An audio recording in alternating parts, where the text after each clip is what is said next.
Welcome to the wonderful world of dance, bringing you exclusive interviews with top dancers and choreographers and reviews of the world's best companies across the globe. You can find lots more on our website at thewonderfulworldofdance.com. Hi, this is Savannah Saunders from The Wonderful World of Dance, and today I'm so pleased to introduce former Royal New Zealand Ballet dancer Matthew Lawrence, who interestingly travelled from the opposite end of the world to open up the ballet school in the remote location at the top of Scotland. So let's find out more about the journey from the southern to the northern tip of the world. Hi, Matthew. Hello. So tell us, where are you at the moment in Scotland? I live in the Shetland Islands, which is a group of islands. We're about 300 miles north of Scottish mainland. It's a 14-hour ferry trip. Wow. So for people around the world, I mean, that is who perhaps never been to Scotland. It's pretty far anyway from London. You can fly as well. Yeah. And what's it like up there? Tell us, sort of. It's stunning. Is it? Absolutely beautiful. Yeah. Lovely landscapes and what attracted me to it when we first came up here in 2005 was it's a bit like New Zealand, but it's on a smaller scale. It's community. Mm-hmm. And community is the word about Shetland. It's a very, very strong community. Which is really lovely in this, day and age, isn't it? Absolutely. To feel a sense of community. Yeah. Well, let's go right sort of back to the beginning and take us on that journey. So, starting in New Zealand, tell us about sort of how you got into ballet in the first place. Right. Well, I was actually born in England, in Luton. Oh. And I, with my sister and my mum and dad, we moved to New Zealand in 1963. And my sister was adopted. She's Chinese. Mm-hmm. And she came from Hong Kong when it was still British. And my mum and dad were art teachers. My dad got a job in a place called Pahiatua in the Wairarapa of the North Island, and he was promised an art department. So he sold his little Tudor cottage that he had spent his life savings on. Wow. And we flew with BOAC then to New Zealand and arrived there. And the first day he went into Tararua College and asked where his art department was. The headmaster said, not at the moment. No, we're going to build one, but at the moment you're going to be teaching maths. Oh, my goodness. He was on the train straight down to the Minister of Education because he'd been sold this job on the basis, And anyway, he sat outside the MP's office until we came out and saw him. And he went back to Pahiatua and he had a piece of paper in his hand that said he had the job that he was, hired to do. Yeah. Anyway, my mum and dad are artistic people. They're very famous in New Zealand, actually. They're potters, ceramists. Wow. And my dad's actually going to be 90 years old next April. Oh. And mum's probably one of New Zealand's most famous ceramists. Wow, that's incredible. So she sort of gave up her career for a while to bring up my sister and I, and that's how we started ballet. I started when I was 4, and we started ballet with a lady called Joan Irvine, who's been dead quite a few years now. But Joan was one of the most esteemed Royal Academy of Dance teachers in the Southern Hemisphere, and she basically taught me and my sister everything that we knew. I studied RAD for 15 years, mm-hmm. and my sister also did. She went a bit further and got solo seal, but because I went to the New Zealand School of Dance and started my studies there, I sort of got caught up in like the ballet school work and then into the company. Mm-hmm. Then Yeah, so I got a half bursary to the ballet school in 1978, and that was a 2-year study course. Then you got your diploma piece of paper, and then I got invited to join the New Zealand Ballet, as it was known then. It didn't actually become the Royal New Zealand Ballet until 1981, I think, because that's when Princess Diana and Charles came out to Australia on their after-wedding tour, and that's when they got the charter. Quite a bit of history in that moment. Yeah, there was. Yeah. So I was with the New Zealand Ballet for a number of years, and then sort of got the urge to travel. And it was a good founding, because when I studied at school, we had tutors like Rowena Jackson and Philip Chatfield come in, and of course, they were New Zealand dance heroes. And we started touring. The first tour I ever did with the ballet was Cinderella, which was choreographed by Ray Powell from Australia. And then we went to Fiji on a tour and we took Galina Samtseva with us, and did Cinderella and Andrei Prokofsky's Faust. Wow. Yeah. And at the end of the Fiji tour, we got bundled into a bus from the hotel and told, you're going to Nandi Airport, which is a military airport, and being flown out because a military coup is taking place. Oh my goodness. Yeah, so that was quite fun. But it was all character building. You used to spend 7 months of the year living out of suitcases, touring. We did a 6-week tour of Queensland as well in 1981, and that was interesting because Harry Haythorne took over as the director of the ballet company, and he stayed with the company for quite a number of years, and he really sort of built the company up, if you like, and introduced more sort of international choreographers and people with interest in that. And that was all really, really good experience for a young man of my age, because I was only about 17. Wow. Then. You got to work with people like Galina Samtseva and Andrei Prokofsky. Galina was the director of Scottish Ballet for quite a while, and people like Jack Carter came out to do Witch Boy, and that was, I think, one of my most favourite sort of moments. Working with Jack Carter. What was it about working with Jack Carter that you really loved? Well, it was just old sort of early British ballet roots, because Jack Carter came from that period in the 40s, 50s, and grew up with British ballet, with Rambert and all those people.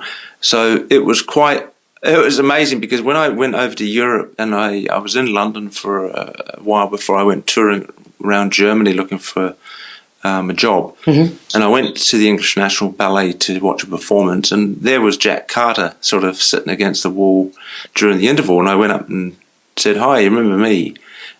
And he looked at me and said, "Oh, God, New Zealand Conjure Man." Have you seen Witch Boy? I haven't, no. No. Well, I think it's probably on YouTube. Yeah, I'll have to look it up. So, yeah, I mean, Conjure Man was a very complex character role, because it was like a heavy costume that weighed about 90 kilos. Goodness. And a huge, long white horsetail wig. And we had to carry the male dancer who did the solo, the Witch Boy, underneath us inside the costume. Oh, my goodness. And had a kabuki makeup as well, which took about 2 hours to put on. Wow.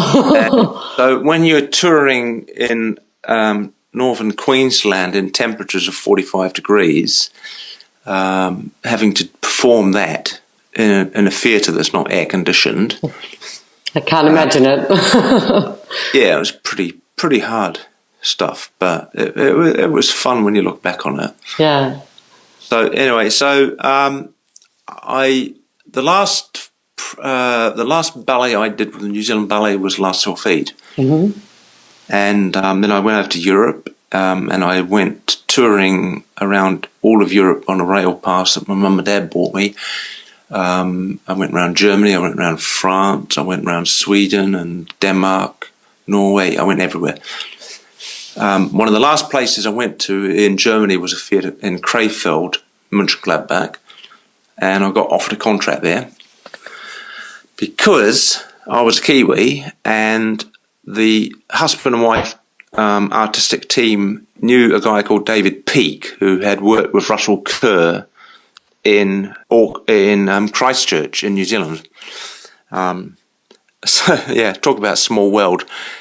So I got the job, and I had to wait 8 months before the contract took place. So I went back to London and just found some work, theatre work, and did classes at Pineapple and Erdang, where I did classes with people like Marion Lane, who used to be with the Royal Ballet. Yeah. And a wonderful pianist called Cyril Addison, who used to play, and I used to stand on the bar next to Wayne Sleep, who used to amuse us all very much. And then I used to do classes at Erdang on Saturdays with a wonderful lady called Patricia, senior moment.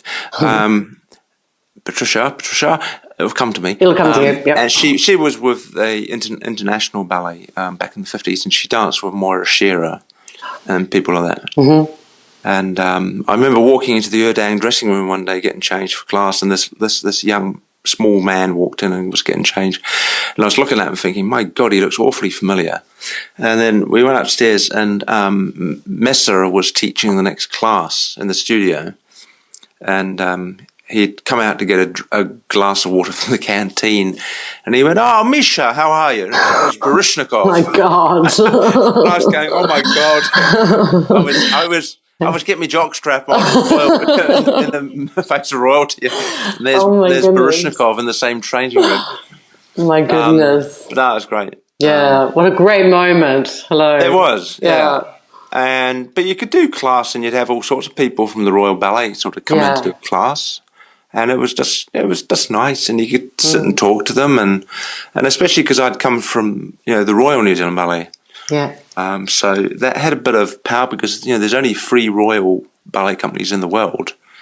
There's the Royal Ballet, and then there's Royal New Zealand, and I think is it Royal Birmingham or the Birmingham, the Birmingham Royal Ballet. Yeah, I was thinking of Canada for some reason, but I don't think No, that's the National Ballet of Canada. That's right. The Royal Danish, is it the Royal Danish? No. Yeah, but that's a different royalty. Yeah, different. Yeah, you're right, of course. Yeah.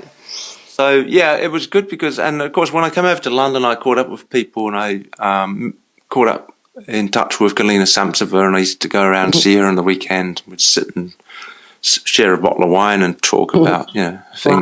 Wow. And used to go to a lot of ballet shows. I went to see Alvin Ailey, American dance. Oh, yeah, of course. And I was so begeisterd by that, I ended up queuing every night for returns for a week, and I got a ticket for every night.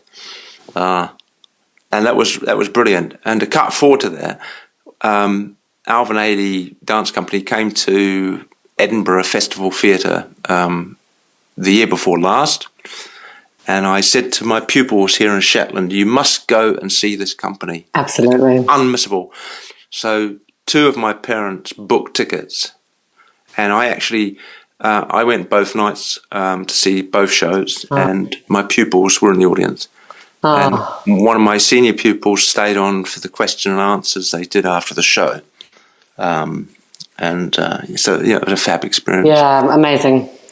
So I went to Germany, and I got a job in Krefeld. I worked with a husband and wife team called Frank and Annabelle Crosby, and then after that, the contract finished because there was a change in the theatre direction, the new intendant, and then I went and worked in different theatres all over Germany. Went to Koblenz, where friends of mine worked. And just sort of travelled around, did odd bits and pieces. Then decided, because the tensions between the East-West that was going on, decided to move back to London. in the middle of sort of Thatcher's reign of terror. And my best man, to be, I'd worked with him in Germany. He was in the same theatre as me. And he said, well, why don't you I can get you a job in the West End in the theatre. And so he sort of told me where there was some work available. And so I went to the Queen's Theatre on Shaftesbury Avenue and initially started working front of house. And then Harry Haythorne popped up about a year later out of the blue and asked me if I'd like to go back to New Zealand to do a tour or two.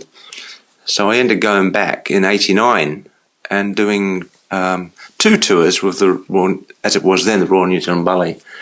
We did a sort of, it was a mishmash tour of Sleeping Beauty and other bits.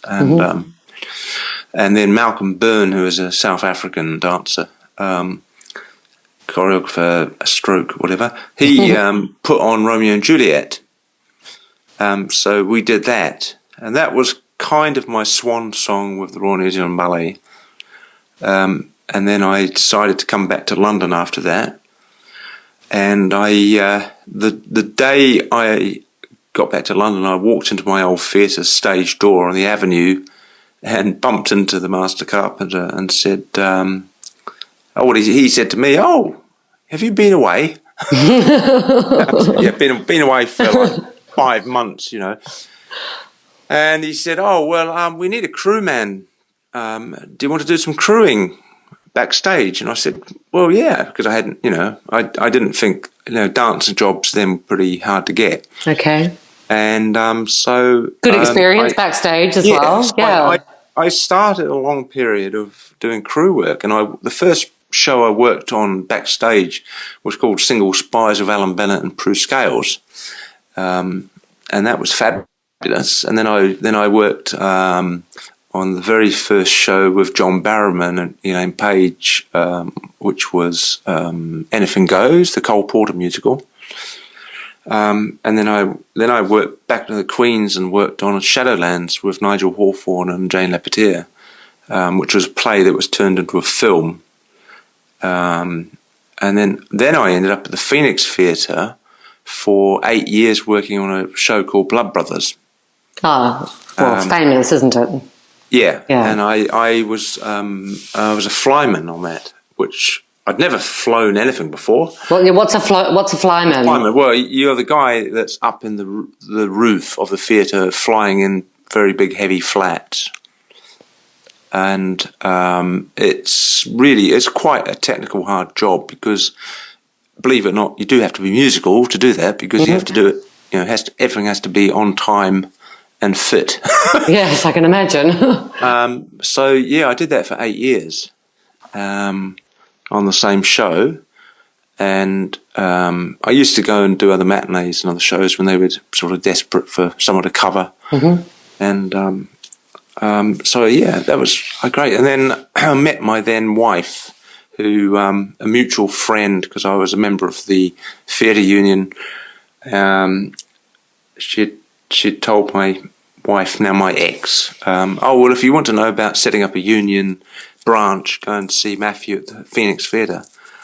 And so this young lady turned up at the Phoenix Theatre stage door. And it's history. Set you off on a path. Yeah, because also during the day, because I was working in the theatre, I was doing other things during the day. I was working with various choreographers as a muse, like as a choreographic muse. Working on various dance pieces, which they then were staging on Ballet Rambert, with the Royal Ballet, things like that. So they'd basically hire dancers to help them work out like what they were going to do for a production. So it's quite funny. I can sit and watch YouTube videos of pieces that companies are doing, thinking, hang on a minute. I remember working on that in the old Ballet Rambert studios back in 1991 with a person whose name I can't remember now. Patricia Norman, that's the one. That's the lady. Come back to you. Yeah, that's the lady I used to do classes with. She was amazing. Okay. Very, very good teacher. Yeah. She's passed away now, sadly. But she was one of those teachers who, professional dancers from all over the world, if they were in London for a week, they would go to Erdang and do her class. And what do you think made sort of her teaching really special? It was her attention to detail, and like very calm, very strict, but she was on the ball. Yeah, and she just knew everything. She was instinctive, and that's what my old RAD teacher was like in New Zealand as well. good corrections. Yeah, good corrections. And when I went around Germany auditioning, or when I was working with a ballet company in Germany, and one theatre I went to, I think I was doing class in Nuremberg or Stuttgart, and the director who was taking class, he came up to me at the end of the bar, and he said, "You've obviously had very, very good teaching, and you've with the Royal Academy of Dance." And he said, "You must have had a very good teacher, because I can see how you work." And do you think this teaching influenced you to become a teacher? I think I called on that reserve from what I had unconsciously retained in my mind about the teachers I'd had when I was young, and all the things I could remember, and I've developed it from there. I had I really didn't have any plans to become a ballet teacher. Really? Well, I hadn't thought about it, Yeah. I didn't think I could do it. So to cut a long story short, what happened was we got married, and I was working for the Musicians Union during the day then for a while, and I actually became the legal officer for the Musicians Union in London. Okay. And I studied, I now have a law degree as well, somehow. So fit that in somewhere in your busy schedule. Yeah. All fit it in. And then, because we got married, we had 3 children. And my ex-wife's aunt lived in Shetland. She'd been up here for 22 years. And she kept saying to us, "You must come up to visit the children. We absolutely love it," blah, blah, blah. And work was getting really, really stressful, actually, because we'd moved out to Medway Towns, which is in North Kent. Got out of London because, drive-by shootings, and it was getting very expensive. And we went up to Shetland, and we saw this house advertised for sale, and we sat there and watched the sunset. And we went up and looked at this house, which needed a bit of work, but we'd done a lot of work on the house we bought in Medway. And we ended up within 2 months moving up there lock, stock and barrel. Wow, quite a life-changing moment then for you. It was, completely. Yeah. And the arrangement was one of us got a job, and the other one would look after the kids and look after the house. Yep. Yeah, and anyway, so I used to take my youngest daughter, Celestine, who's now 16, and I used to take her to a toddlers group to, just to have an hour of sort of developing her skills and meeting other children. And there was this crofter's wife there who said to me, "So what did you used to do down south?" This was always the inevitable Shetland question of people that weren't from Shetland. So I could have said that I used to be a lawyer for the Musicians Union. I said, "Well, I used to be a professional dancer, a ballet dancer." "Oh, so when are you going to start teaching classes?" Natural question. Yeah, and I a rare talent on the Shetland Isles. And I sort of looked at her and I thought, no, I hadn't really thought about it. And then 2 weeks later, we were at a birthday party of a lady that we got to know, and she had invited us along. And there was this same woman here, and she said, "Well, have you had any thoughts about this?" And I looked and I said, "Well, I don't know." And then she said, I could get you 35 at least, 35 pupils for a class." Goodness. And I sort of went, right. And I mean, even from then, I wasn't really thinking about like how much money I could make in that. I was thinking, would there be that much interest in youngsters doing a ballet class. Yeah, in the middle of the Scottish Isles, you wouldn't expect that to be something people would be interested in. Well, weirdly, there was an American lady who retired here many, many years ago, and she used to be of the Boston Ballet. Okay. And she used to teach ballet classes, and she used to teach classes in the Islesborough Community Centre, where I now teach in Lerwick. But she retired because she got very old, and she was doing it by herself. So I started the very first classes in a community hall in a place called Hamnavoe, which is on the sort of west side of Shetland, the mainland, because we have 5 main islands in Shetland that are inhabited, and the main island is called the mainland, and then there's north, west, south and east. Makes it easy. Yeah. So I started teaching in a place called Borough in Hamnavoe, and had 35 pupils turn up. Goodness. Like youngsters of the age of between 4 and 6. And so that's how I started teaching. And then I got a car. I used to book halls all over Shetland, and I used to make block booking of like 6 classes, and say, you know, if you're going to come and do classes, pay for 6 classes, and that paid for the hall hire and the fuel.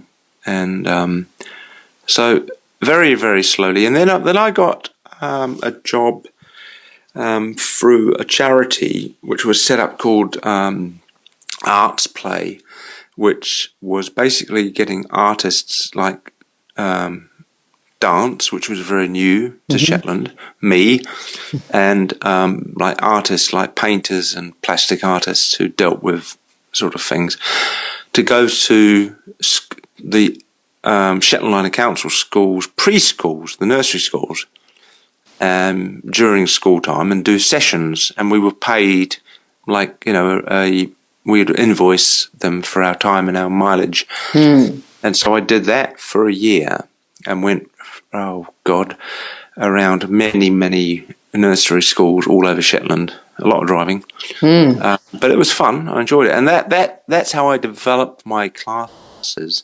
And then drawing back on those experiences of my old ballet teacher Joan Irvine in New Zealand, and how she used to teach, and sort of took it from there and developed my own sort of class. Then I used to teach in a few leisure centres, and because Shetland obviously became very oil rich in the 70s, and built like all these leisure centres all over Shetland. So I used to go and teach in them. And then a room came available on Saturday mornings in Islesborough, which is the community centre in Lerwick. And it's a very big community centre, and it's a brilliant asset to Shetland because it's central. So I started teaching there and doing a series of classes on Saturday mornings, and then a group of the mums sort of said to me, well, you know, this is becoming a regular thing. Why don't we get a constitution? Set up a constitution and become like a community group, which means that we could have access to all sorts of benefits. And I, in the meantime, had also got a self-employed tag, with the HMRC, and I got myself an accountant and that sort of. And then I got a startup grant from Highland and Island Enterprises, which helped me to upgrade my car and buy ballet bars and stuff like that, and moved into Islesborough Community Centre. And this was about 2009, I think. And then basically the school took off from there. Wow. And now we have about 110 pupils. Wow. And we're a performance-based school. We don't do exams because the logistics. But basically, I have built it up through my teaching and also getting friends. I had getting friends to come up and teach, qualified friends. Yes, yeah. I had a wonderful friend of mine, Elizabeth Harvey, who used to run a tertiary-based dance school in Auckland in New Zealand a few years ago, until John Key got in and it all went pear-shaped. And then she was teaching in Dubai, and she's now teaching in Beijing at a ballet school that's got 1,000 pupils. Wow. Yeah. And she teaches RAD. And I got her to come up last year. I got her to come up this year, in August, and did a 4-day workshop. And to teach, and she taught a bit of the RAD syllabus and stuff like that for the youngsters, and free classes. And the Shetland ladies rugby team had a class. I have an adult class of about 22 adults. So that's quite a lot, isn't it? Really, there's a lot when you consider the population of Shetland Islands in total is 22,000 people. Yeah, I'm thinking you've got most of the people there on the island coming to your classes in some way, shape, or form. That's fantastic. I have since. I mean, it's taken a long time to build up, but what happens in Shetland? It's built up by word of mouth, and people. It's like the old thing. You're as good as your last show, right? Which was the sort of on Broadway. You know, you're as good as your last show. If you're not, you're out. Yeah.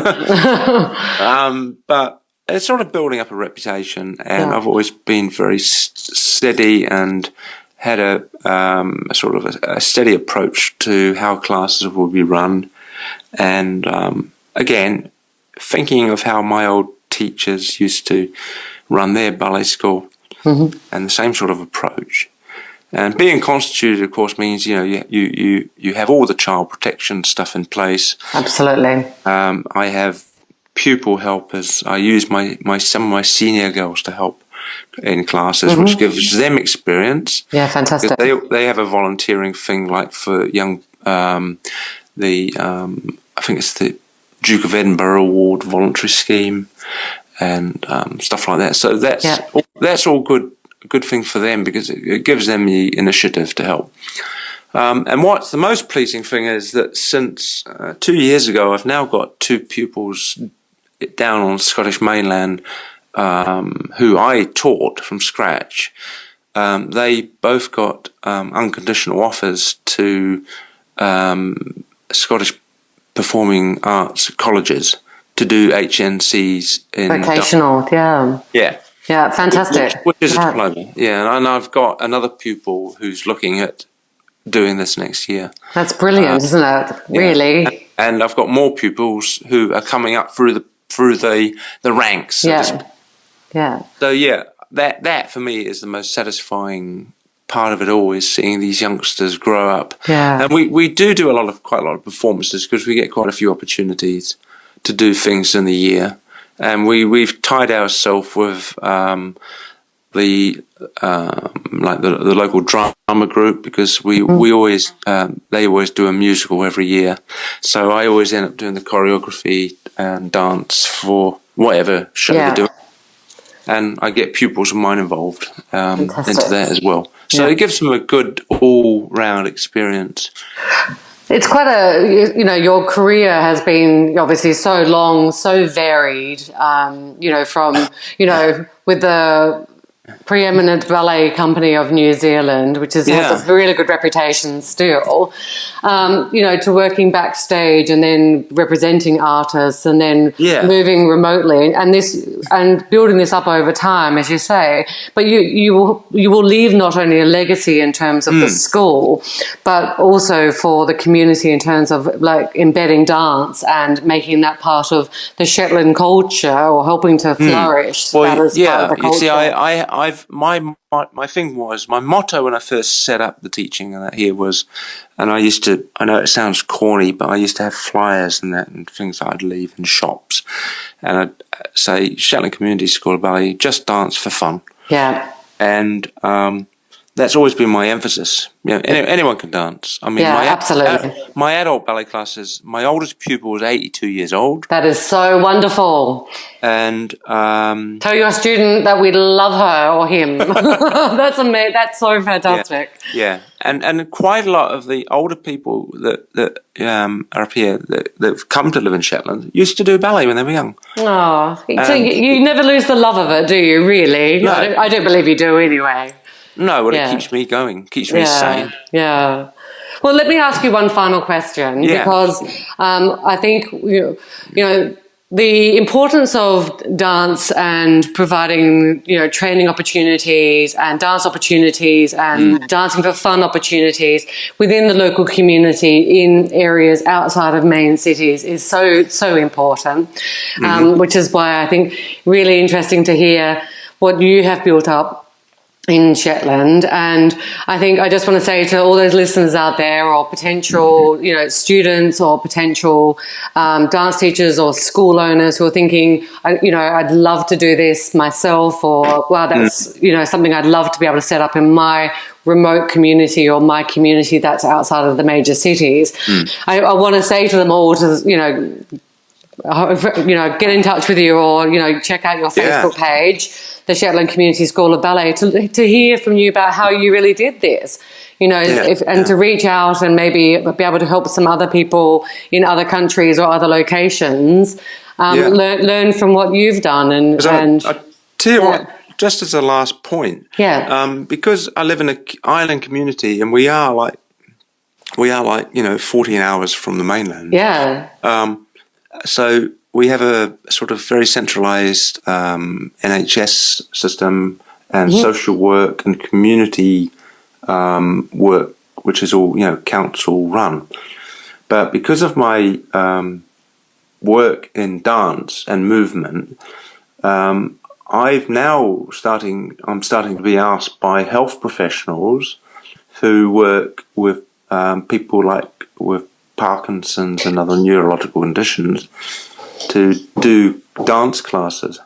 Well, I think that's so. Again, that's a subject that we've discussed on this show. We talked with the team over in Canada, in fact, who were leading on the Dance for Parkinson's. And we had Scottish Ballet up here in April. Fantastic. And they contacted me specifically to help them organise their visit. Brilliant. And they run Parkinson's classes in Glasgow, all over Scotland. Yes, I heard. There's a lot going on in the UK. Yeah, and that's all come from the English National Ballet, who set up a Parkinson's class and stuff with the help of Mark Morris. Fantastic. So that's something I'm going to be getting sort of involved in, because my day job, believe it or not, is a care worker looking after people with Parkinson's and other neurological conditions. So you'll be able to bring those two aspects of your life together. Yeah. Well, that is a wonderful story, and I think so inspiring for so many people to listen to. I just want to say thank you so much for coming and sharing your story with us. No, it's been great. And as I say, check out the Facebook page for Shetland Community School of Ballet, where you can get in touch with Matthew Lawrence, and who can help maybe get you to do something like this in your local area. And if any bored ballet teachers want to come up and do a guest weekend, they're very welcome to get in touch. I think that sounds wonderful. Thank you so much. See you later. Thank you, Savannah. Don't forget to subscribe. We've got some incredible interviews coming up with principal ballerinas and renowned choreographers. We love dance and ballet, and we hope you'll love us. Join us on Facebook and Twitter.